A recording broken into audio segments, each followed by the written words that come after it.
What if I told you N64 games never had to be this low poly?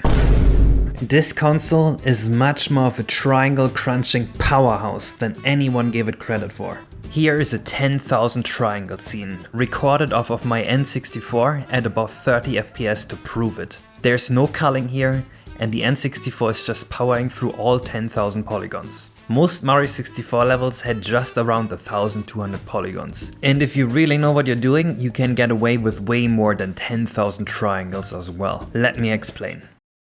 I've been developing this Mario 64 mod for a while now, and I've had to delve pretty deep into how the N64 hardware works to get the absolute most performance out of my polygons and engine. This game runs on a complete rewrite of the Mario 64 engine, and pretty much the only thing that's left intact is how Mario's movement works. The idea behind this game here is that Mario comes back as an adult to visit the Yoshis after the story of Yoshi's Island and returns the favor of saving the day. This game is full of Yoshi's Island references and characters such as Poochie, Spear Guys, and of course has tons of Yoshis living in it. This video is recorded directly off of my Nintendo 64. It runs at a pretty stable 30 frames a second, and if you enable the option to remove the frame rate limit, you can often even get up to 60 frames per second. Despite this level rendering 4 times more polygons than standard Mario 64 levels, it runs smoothly on native N64 hardware. And here's the kicker. Optimizing the triangle count was the least of my concerns. Curious how this is possible?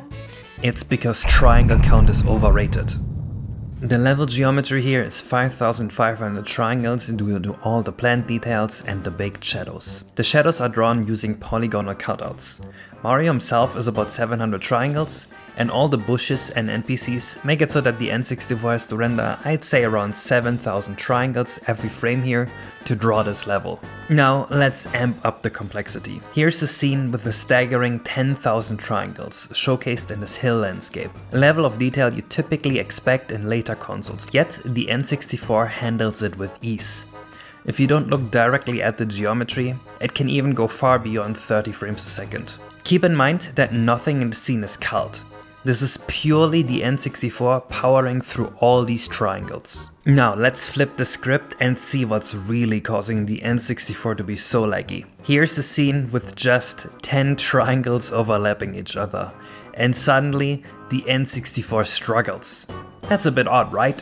How can 10,000 triangles render faster than just 10? What speeds this up by a factor of 1,000? The answer is memory throughput.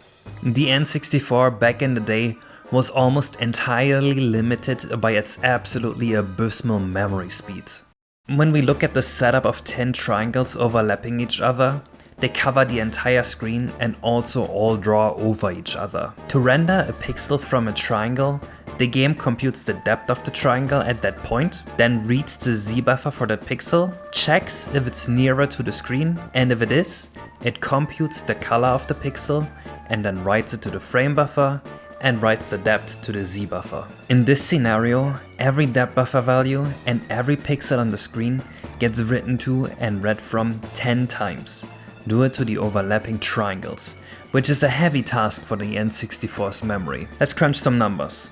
With a resolution of 320 by 240, every pixel being 4 bytes, 2 for the color and 2 for the depth, and each pixel being drawn 10 times, which is roughly 3 megabytes of data transfers. Now contrast this with our scene of 10,000 triangles with no overdraw.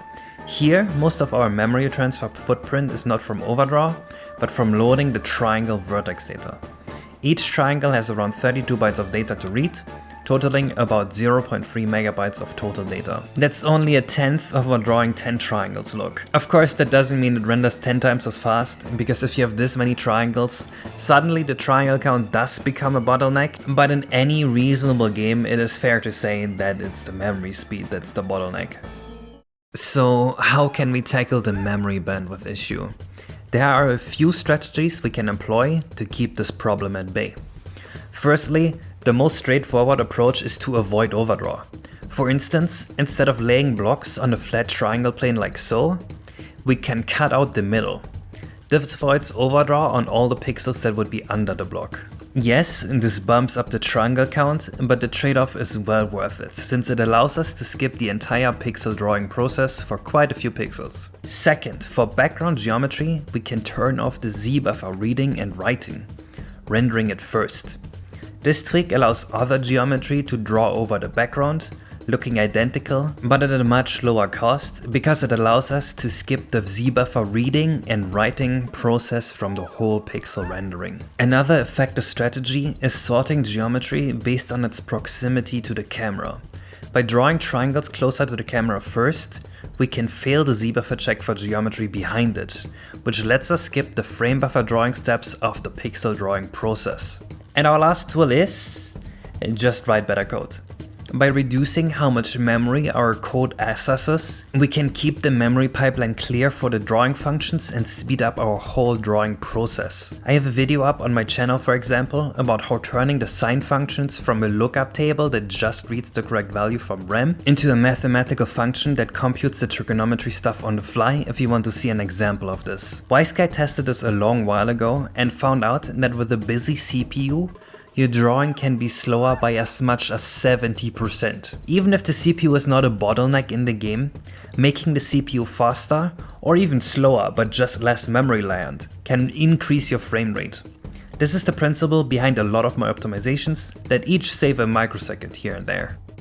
What should we do with all this knowledge? These optimization strategies shape a distinct level design approach that shines on the N64. To avoid overdraw, you should have no big geometry in the middle of your level, because that will cause overdraw everywhere. If you do have to use big geometry in the middle of your level, make sure to render it first. You can add a simple background with no Z-buffer to all your levels pretty cheaply. This level here showcases that effect pretty well. This is something I do basically every time in my levels, and you've seen it in my videos before. I believe this is how modern game engines do it as well. And by placing geometry all around the peripheries of your level, you can prevent most of the overdraw and have something that performs really well at high poly counts. An example of this would be Peach's Fury. In this game, I had placed all the geometry around the edges of my level to have this perform pretty well on the N64. This is using a very outdated version of my engine that performs around 25% slower than my current engine, but it still runs pretty stable between 30 and 60 FPS on real N64 hardware. The tempo level I've showcased in this video here is kind of the opposite of that, as you probably figured out by now. Compared to the other levels in this game, it is going to have less detail due to the big structure in the middle that's causing so much overdraw. But you do have to make levels like this every once in a while, or your game will get boring and predictable to explore. But this is all just the current state of N64 tech. Exciting developments are underway, with Sauron working on a new N64 microcode dubbed F3DX3, the successor to F3DX2, which powered rarer games like Banjo-Tooie. This new microcode is poised to further optimize triangle processing, and it even has some improvements to reduce memory bandwidth usage. One notable upgrade is the expansion of the vertex buffer from 32 to 54 vertices, reducing the total amount of memory loads and a bunch of other features boosting memory throughput significantly. But that's not all. Besides performance enhancements, F3DX3 is also bringing cool features like ambient occlusion or even cell shading to the table, adding a whole new bag of art styles that will be viable for the N64. I'll link to a video about F3DX3 in the description below, so feel free to dive in. Looking ahead, these advancements mean that the significance of triangle count will continue to diminish.